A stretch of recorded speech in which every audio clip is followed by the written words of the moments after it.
Hello बच्चों, कैसे आप लोग। आशा करता हूँ बच्चों आप लोग मजे में होंगे। बच्चों आज हम लोग पढ़ने वाले एनसीईआरटी गणित का 1.3। कौन सा बच्चों? एनसीईआरटी गणित का 1.3। चलिए बच्चों देखते हैं अपना फर्स्ट क्वेश्चन। फर्स्ट क्वेश्चन क्या है? सिद्ध कीजिए कि √5 एक अपरिमेय संख्या है। क्या है? एक अपरिमेय संख्या है। इसको कैसे सिद्ध करेंगे? सबसे पहले बच्चा आपको जानना ये जरूरी है, जो अपरिमेय संख्या किसे कहते हैं। अपरिमेय संख्या क्या होता है? जो p/q के रूप में हम जिसको नहीं लिख सकते हैं। अपरिमेय संख्या क्या होता है? जिसको हम p/q के रूप में लिखते हैं, जहाँ पे q = नॉट जीरो। इससे पहले का लेक्चर बच्चों, इससे पहले का लेक्चर मेरा अपरिमेय संख्या, परिमेय संख्या, वास्तविक संख्या पे था। वो जाके आप वीडियो देख लेना, हम उसका लिंक डिस्क्रिप्शन में डाल देंगे। सबसे पहले अब देखते हैं बच्चों, इसको सिद्ध करते हैं। यहाँ पे बच्चों क्या करना है, हमको √5 को एक परिमेय संख्या मान लेना है। उल्टा यहाँ पे लिखा है अपरिमेय संख्या के लिए सिद्ध करना है, लेकिन हमको क्या मान लेना है? परिमेय संख्या, और उसको ही गलत साबित करना है। तो देखते हैं क्या लिखना है। बस आप लोग यहाँ पे ध्यान से देखना, आपको उतारने का जरूरत नहीं है। नोट्स दे दूंगा, आप नोट से उतार लेना। देखिए, यदि संभव हो तो माना कि √5 एक परिमेय संख्या है, इसीलिए परिमेय संख्या के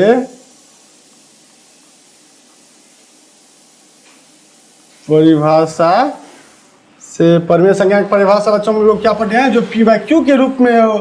तो यहाँ पे लिखेंगे √5 = p/q। क्यों लिखे यहाँ पे p/q? क्योंकि ये एक परिमेय संख्या माने √5 को, तो ये इसीलिए लिखे p/q। जहां पे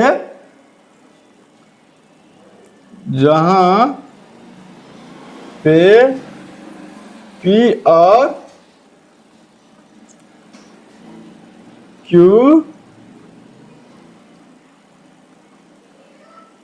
सहभाज्य है और q = नॉट जीरो। ये तो हम पढ़े ही है बच्चों, अपने लोग परिमेय संख्या जब पढ़े थे तो उसमें पढ़े थे p और q सहभाज्य है, q = नॉट जीरो। यहाँ पे q अगर जीरो हो जाएगा तो वो तो परिमेय संख्या होगा नहीं। यहाँ पे सहभाज्य का बच्चों क्या मतलब है? सहभाज्य का मतलब होता है HCF जो होगा p और q का, वो हमेशा क्या होता है? 1 होता है परिमेय संख्या में। अब हम देखेंगे, कैसे देखेंगे इसको। इस साइड ले आएंगे बच्चों। यहाँ पे √5 है, √5q मतलब p = √5q। क्या मान लिया? p = √5q। ये अपना फर्स्ट समीकरण ले लेते हैं। अब क्या करेंगे बच्चों? दोनों ओर वर्ग करेंगे। क्या करेंगे बच्चों? दोनों ओर वर्ग करने पे, दोनों और वर्ग करने पर p² = √5q का स्क्वायर। क्या निकल गया बच्चों? p² = यहाँ पे रूट है तो स्क्वायर दे दिए तो क्या होगा बच्चों? रूट हट जाएगा, तो 5q²। यहाँ पे 5 क्या है बच्चों? गुणांक है। किसका गुणांक है? q² का। यहाँ पे अतः हम देखेंगे, अतः p² 5 से विभाजित होता है। हम बच्चों ये क्यों लिखे? p² 5 से विभाजित होता है क्योंकि यहाँ पे 5 क्या है? गुणांक है, इसीलिए हम यहाँ पे लिखे हैं p² जो है 5 से विभाजित होता है। अगर p² बच्चों 5 से विभाजित होगा तब p भी अपना 5 से विभाजित होगा, इसीलिए p जो है वो भी 5 से विभाजित है। विभाजित होता है। कैसे? जैसे कि मान के रखो, हम 9 जो है इसको हम 3 से विभाजित कर सकते हैं। 3 से विभाजित कर सकते हैं, ये मतलब क्या हो गया? ये हो गया 3 का स्क्वायर। तो हम इसको एक अगर 3 ले लेंगे तो 3 को भी 3 से कर सकते हैं विभाजित। यही तो बच्चों दिया हुआ है। अगर पी स्क्वायर को हम 5 से विभाजित कर सकते हैं तो हम पी को भी 5 से विभाजित कर सकते हैं। अब बच्चों क्या करना है, इसको थोड़ा बच्चों बढ़ा लेते हैं, ऊपर ऊपर कर देते हैं।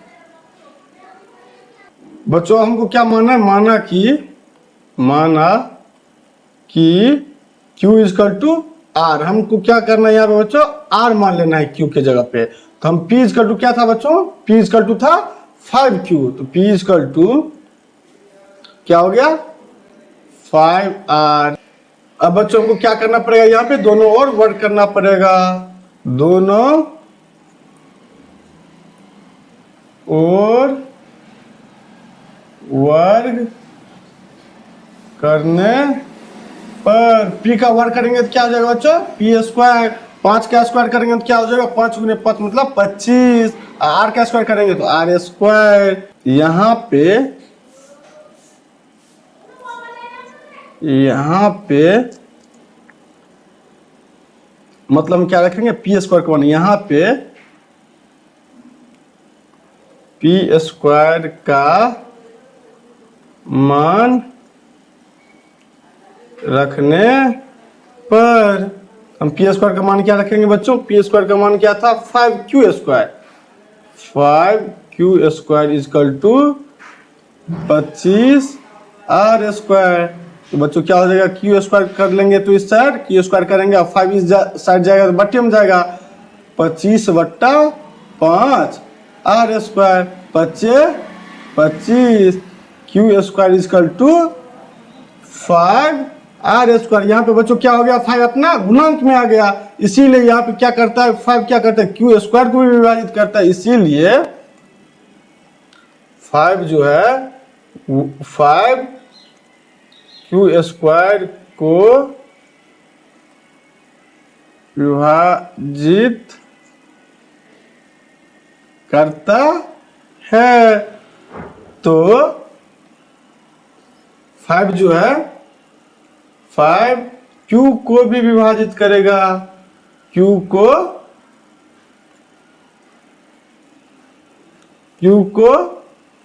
भी विभाजित करेगा।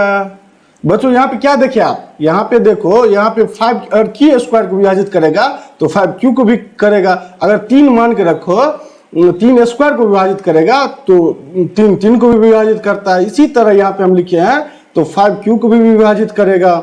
तो बच्चों यहाँ पे क्या निकला अपना, यहाँ पे निकला अतः P और Q जो है ये 5 से विभाजित होता, 5 से विभाजित होता है। मतलब यहाँ पे जो माने थे, यहाँ पे परमेय संख्या माने थे SCF P और Q, तो ये तब तो बच्चों अपना गलत हो गया। तो हम मानेंगे यहाँ पे, क्योंकि P और Q जो है 5 से विभाजित होता है, यहाँ पे 5 से विभाजित हो रहा है, तो यहाँ पे SCF जो निकाले थे 1, परमेय संख्या का जो होता है सहभाज्य होता है, तो SCF P और Q का 1 होता है। यहाँ पे तो अपना ये फॉल्स हो गया बच्चों। HCF जो है P, Q का वो इक्वल टू नॉट 1 हो गया। क्यों हो गया, क्योंकि यहाँ पे 5 से विभाजित हो रहा है, वहां पे क्या था अपना परमेय संख्या में 1 से, परमेय संख्या मान्य थी तो 1 से विभाजित होता है, सहभाज्य होता है। तो लेकिन यहाँ पे क्या हो गया बच्चों, 5 से विभाजित हो रहा है, तो यहाँ पे क्या लिखा है HCF दोनों का 1 नहीं होगा। इसीलिए हमारी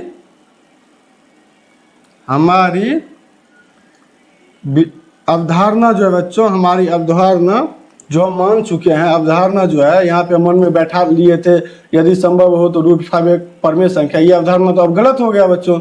इसीलिए हमारी अवधारणा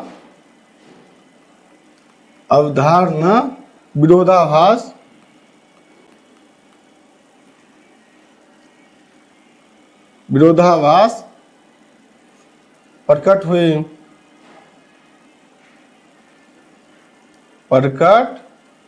होती है। अतः √5 जो है एक परिमेय संख्या है। कैसे निकालिए बच्चों, यहाँ पे हम क्या माने थे, यहाँ पे √5 एक परिमेय संख्या है। अब परिमेय संख्या का परिभाषा क्या होता है बच्चों, परिभाषा होता है जिसको हम p/q के रूप में लिखते हैं, वो होता है परिमेय संख्या। जहाँ पे p और q सहभाज्य होता है, q = नॉट 0 यहाँ पे। और सहभाज्य का मतलब क्या हो गया बच्चों, p और q का जो है HCF हमेशा 1 होगा परिमेय संख्या के अंदर। लेकिन यहाँ पे HCF अपना बच्चों कितना निकल गया, 5 निकल गया, तो ये अपरिमेय संख्या हो गया। जो यहाँ पे मान के रखे थे अवधारणा √5 एक परिमेय संख्या है, वो हमारा गलत हो गया, इसीलिए हम अतः लिख दे √5 एक अपरिमेय संख्या है। बच्चों आपको यहाँ पे क्या करना, उतारना नहीं है, लेकिन ये शब्द जो लिखे हैं बस इसी तरह लिखना है। एग्जाम में भी हम आपको PDF प्रोवाइड कर देंगे, PDF से उतार लेना कॉपी पे। चलिए बच्चों अब चलते हैं सेकंड क्वेश्चन पे। सेकंड क्वेश्चन अपना क्या है बच्चों, अपना सेकंड क्वेश्चन है, सिद्ध कीजिए कि 3 + 2 √5 एक अपरिमेय संख्या है। क्या बच्चों सिद्ध करना है, 3 + 2 √5 एक अपरिमेय संख्या। उसी तरह सिद्ध करना है, उसी तरह हमको लाइन भी लिखना है। माना कि 3 + 2 √5 एक परिमेय संख्या है। हम उल्टा मान के चलते हैं बच्चों, यहाँ पे अगर अपरिमेय संख्या सिद्ध करना रहता है तो यहाँ पे हम परिमेय संख्या मान लेते हैं। इसीलिए 3 + 2 √5 = p/q, जहां p और q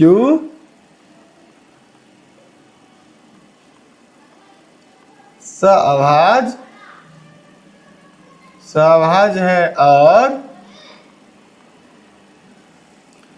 q = नॉट 0। मतलब बच्चों यहाँ पे सहभाज्य का मतलब फिर से बताना चाहते हैं, सहभाज्य का मतलब होता है p और q का जो HCF है वो 1 रहता है। HCF p, q का जो होता है वो होता है 1 परिमेय संख्या के अंदर। बस इसी को हमको प्रूव करना है, जो कैसे इसको हम अपरिमेय संख्या सिद्ध करेंगे। यहाँ पे बच्चों हो गया, इसीलिए इसको हम लिख सकते हैं। इसीलिए यहाँ पे 3 क्या है बच्चों, अपना 3 एक आ जाता है परिमेय संख्या, इसको हम p/q के रूप में लिख सकते हैं। ये क्या आ जाता है बच्चों, परिमेय संख्या। यहाँ पे 2 क्या है बच्चों, एक परिमेय संख्या। लेकिन आपको पता ही होगा √5 एक अपरिमेय संख्या, तो हमको क्या करना है, इस साइड लिखना है। कैसे लिखेंगे बच्चों, तो 2 √5 = p/q - 3। यहाँ पे बच्चों ये भी अपना परिमेय संख्या है, ये भी अपना परिमेय संख्या। परिमेय संख्या और परिमेय संख्या को घटाएंगे तो परिमेय संख्या ही निकलेगा। इसीलिए हम यहाँ पे इस साइड लाए हैं, बराबर की इस साइड, तो ये अपना माइनस में चला गया। अब फिर बच्चों क्या करेंगे, अब हमको 2 भी इस साइड रखना है। क्या रखना है, 2 भी इस साइड रखना है। कैसे रखेंगे, इसीलिए हम √5 यहाँ पे मल्टीप्लाई में, तो ये बराबर की साइड आ जाएगा, तो किस साइड में हो जाएगा, डिवाइड में हो जाएगा। p/q - 3 बट्टे क्या निकल गया, 2। ये बच्चों ये अपना ये जो है हम जानते हैं, ये जो है ये एक परिमेय संख्या होता है।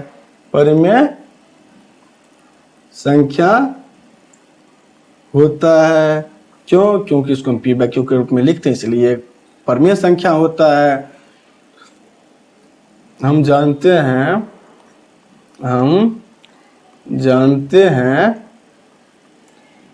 p/q - 3 बट्टे 2 एक परिमेय संख्या होता है।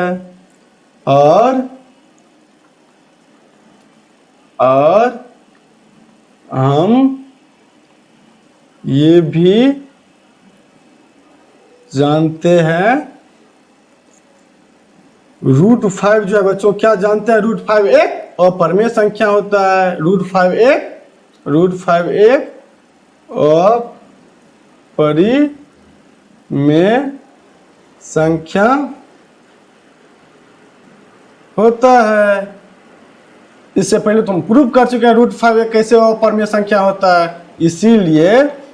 इसीलिए यहाँ पे जो दिए हैं √5 equal to not equal p/q minus 3/2।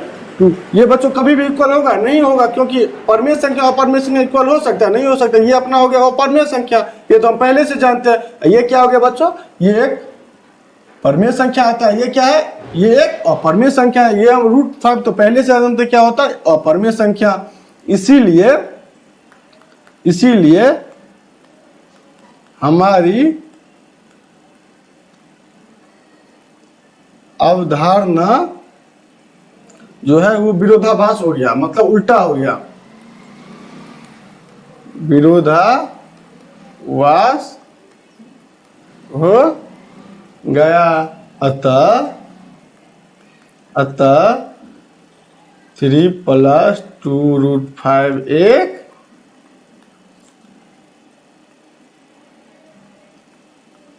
अपरिमेय संख्या होती है। प्रूव। आशा करता हूं बच्चों आप लोगों को समझ में आ गया होगा। बस कुछ नहीं है, ये परमेय संख्या का फंडा है। अगर आपका थ्योरी क्लियर है तो आपको इसमें कोई दिक्कत नहीं होगा बच्चों। चलिए बच्चों चलते हैं अपना थर्ड क्वेश्चन में। थर्ड क्वेश्चन क्या है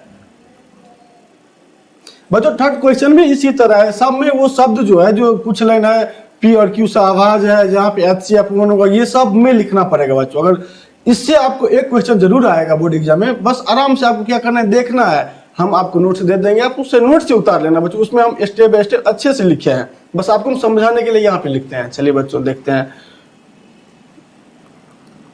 माना कि 1/√2 एक क्या है बच्चों, परिमेय संख्या है। क्या है बच्चों, परिमेय संख्या है। इसीलिए मतलब यहाँ पे लिखेंगे 1/√2 इजकल टू p/q। इसीलिए 1/√2 इजकल टू p/q, जहां p और q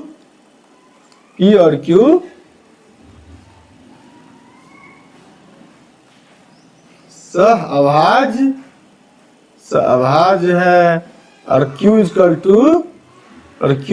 to not zero. q कभी भी जीरो नहीं होगा। सहअभाज का मतलब तो समझा ही दिए आप लोगों को। इसका HCF जो है p और q का हमेशा क्या होगा बच्चों, 1 होगा। अब क्या करेंगे बच्चे, इसको कैसे प्रूव करेंगे, इसको क्या करेंगे, उल्टा देंगे, उल्टा कर देंगे। कैसे करेंगे देखते हैं।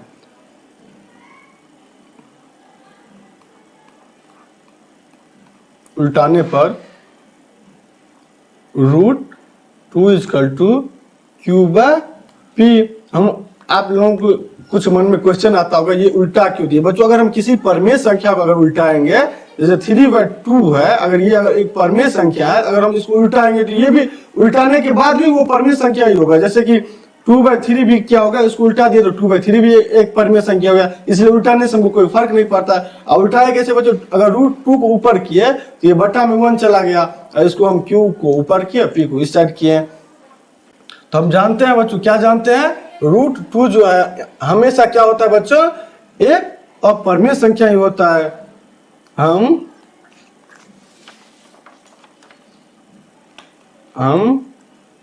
जानते हैं √2 जो है एक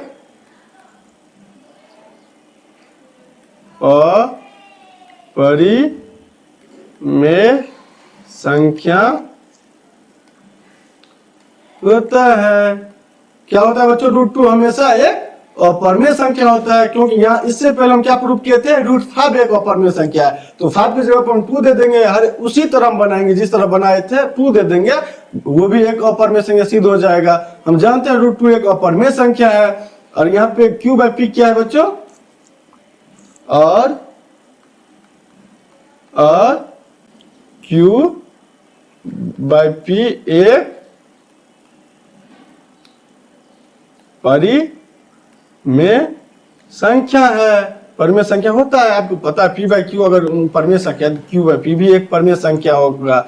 इसीलिए √2 जो है वो बराबर नहीं होगा किसका, क्यू बाय पी के बराबर नहीं होगा। इसीलिए अतः हमारी अवधारणा जो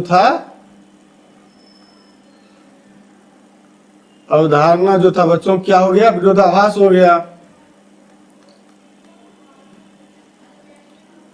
विरोधाभास हो गया।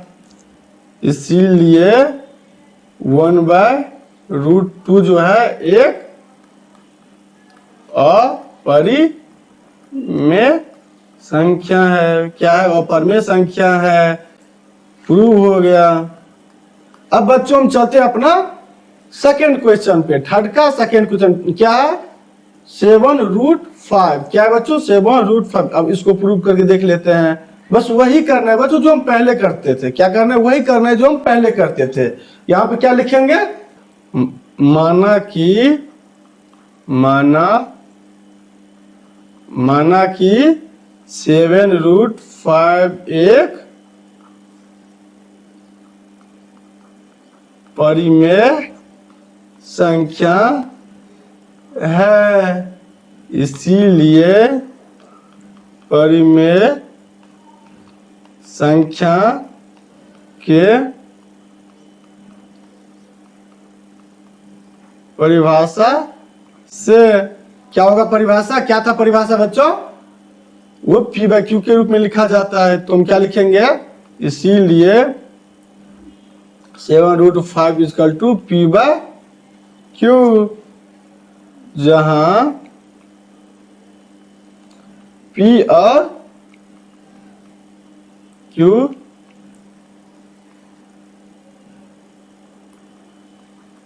क्या होता है बच्चों, सहभाज्य होता है। सहभाज्य का मतलब क्या हो गया, HCF जो है पी और क्यू का, HCF जो है पी और क्यू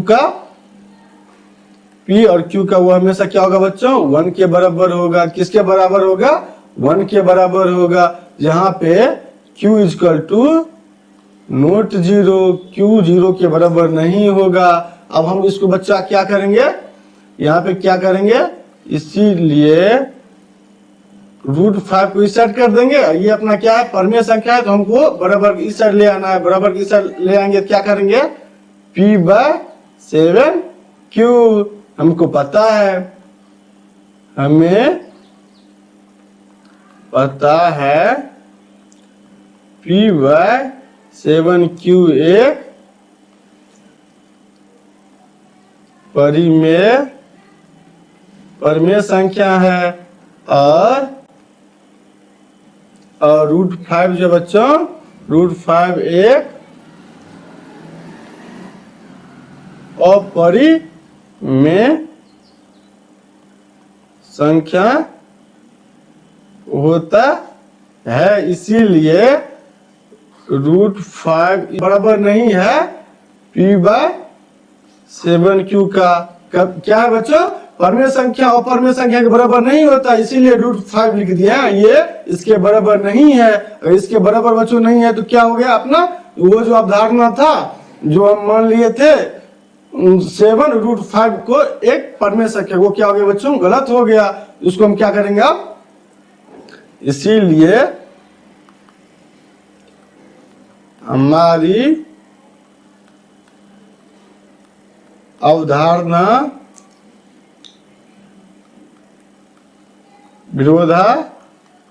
विरोधाभास है। अतः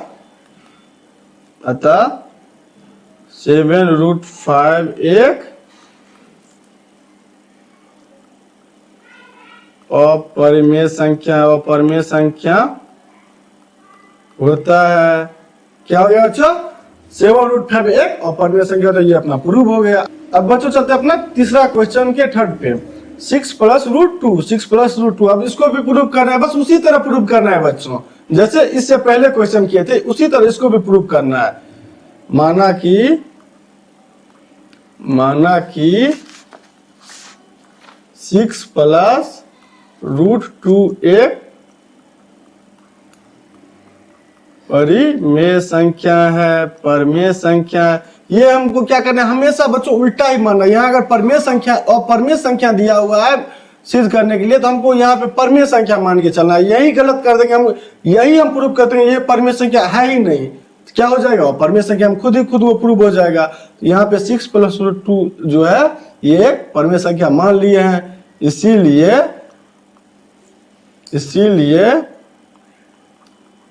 परिमेय संख्या के परिभाषा से 6 + √2 = p/q, जहां p और q सहभाज्य है। सहभाज्य का मतलब क्या बताए थे आपको, p और q का HCF 1 हो जाता है। HCF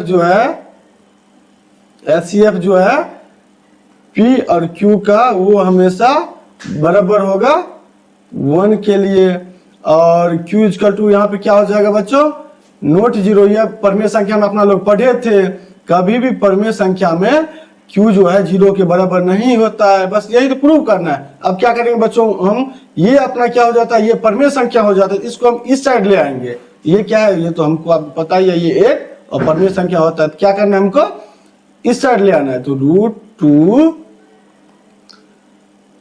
= p/q - 6, ये प्लस में है, मतलब इस साइड ले आएंगे तो माइनस में आ जाएगा, तो माइनस में ले आए। हम जानते हैं क्या जानते हैं बच्चों, हम जानते हैं p/q - 6 एक क्या होता है, एक परिमेय संख्या होता है। क्यों होता है, परमेय संख्या से घटाएंगे तो क्या होगा बच्चों, परमेय संख्या ही होगा। परमेय संख्या जोड़ेंगे तो क्या होगा बच्चों, परमेय संख्या ही होगा। हम जानते हैं p/q - 6 एक परमेय संख्या होता है, और ये भी जानते हैं बच्चों, और ये भी जानते हैं √2 क्या होता है बच्चों, √2 एक अपरिमेय संख्या होता है। इसीलिए √2 = नोट p/q - 6, ये कभी भी बराबर नहीं होगा बच्चों, p/q - 6 के बराबर कभी नहीं होगा। इसीलिए अतः हमारी जो अवधारणा था वो विरोधाभास हो गया, हमारी अवधारणा विरोधाभास हो गया। इसीलिए कभी भी 6 + √2 जो है वो क्या होगा, परमेय संख्या हो जाएगा। 6 + √2 एक अपरिमेय संख्या होगा। बच्चों एग्जाम में हमको यही स्टेप को फॉलो करके लिखना है, स्टेप बाय स्टेप लिखना है। लेकिन आपको इससे उतारने का कोई जरूरत नहीं है, हम आपको बताते हैं। चलिए बताते हैं आपको नोट्स कैसे डाउनलोड करना है, वो दिखाते हैं बच्चों। अगर वीडियो अच्छी लगी हो तो आप उसको लाइक कर देना, सब्सक्राइब कर देना। अब हम चलिए आपको नोट्स दिखाते हैं, नोट्स कैसे डाउनलोड करना है बच्चों। बहुत सारे स्टूडेंट बोल रहा था कि सर आपके प्लेलिस्ट तक कैसे पहुंचे और नोट कैसे डाउनलोड करें। तो आप बिल्कुल आसानी से बच्चों हमारे प्लेलिस्ट तक पहुंच सकते हैं। कैसे पहुंच सकते हैं, तो सबसे पहले आपको YouTube पर क्लिक करना है। YouTube पर क्लिक करते ही आपको बच्चों सर्च में जाना है। सर्च में लिखना है study with Hari, STUDY with Hari, WITHHARI, study with Hari. उसके बाद आपको बिल्कुल आसानी से बच्चों हमारा फर्स्ट नंबर पे ही लोगो दिख जाएगा और ढेर सारा वीडियो दिख जाएगा। तो आपको लोगो पे क्लिक करना है बच्चों। जैसे ही आप लोगो पे क्लिक करेंगे बच्चों आपको बहुत सारा वीडियो दिख जाएगा। आपको वीडियो को क्लिक नहीं करना है।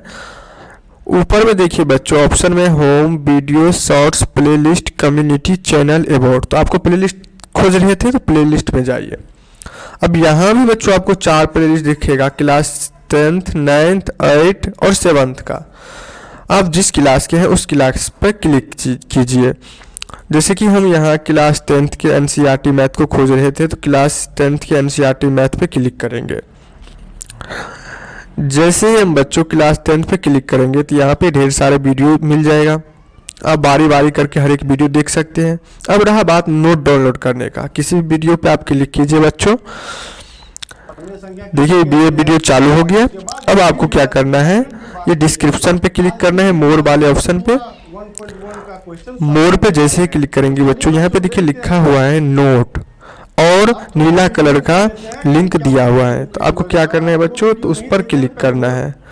जैसे ही आप बच्चों उस लिंक पे क्लिक करेंगे तो आप पहुंच जाएंगे ब्राउज़र पे। अब ब्राउज़र पे पहुंचते ही बच्चों आप देखेंगे कि आपका यहाँ पे लिखा हुआ है 1.1 क्लास 10th PDF। तो अब देखिए सारा PDF है, आप आसानी से डाउनलोड कर लीजिए। फिर मिलते हैं, आज के लिए बस इतना ही। जय हिंद, जय भारत।